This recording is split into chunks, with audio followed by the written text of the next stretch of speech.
O həmişə deyirdimi, sizə ki, ehtiyat hissələrindən ehtiyatlı olun. Kütay maşınlarında sistem yoxdur deyirdimi. Bu sözümü başa düşmək açığı çox çətindir. Yəni düzünə qalsa bu çox çətindir, amma hadisələr olduqca mən sizlə paylaşıram. İndi bir dənə bir qonşumuz olan Rus başına gələn bir əhvalatı dinləyək, ondan sonra gələcək danışacağım. Как работать с китайцами, непонятно. Вот раз, два, три, четыре, пять стартеров с одинаковых моторов, с одинаковых коробок, но все стартера разные.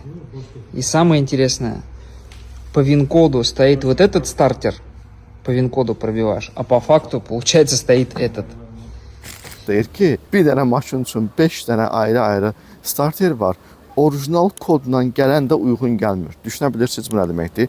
Mən bax bunu sizə baş salmaq istəyirdim. Əgər ki bir avtomobilin xidmətində ardıcıl olan bir kataloq yoxdursa, bu çox müşküldür. Bu çox müşküldür. Bu sizə zülm verəcək. Nəyə görə həmişə Rusiyadan misal gətirirəm? Azərbaycandan da misal gətirə bilərəm, amma Rusiyanın 1 illik Kitay idxalı Azərbaycanın bəlkə də 15 illik Kitay idxalına bərabərdir. Yəni Rusiyada proses bizdən 15-20 dəfə daha sürətli gedir. Dostlar, avtomobil üçün kataloq yaratmaq, avtomobil ehtiyat hissəsi bazası yaratmaq o qədər müşkül şeydir ki, başa düşmək üçün.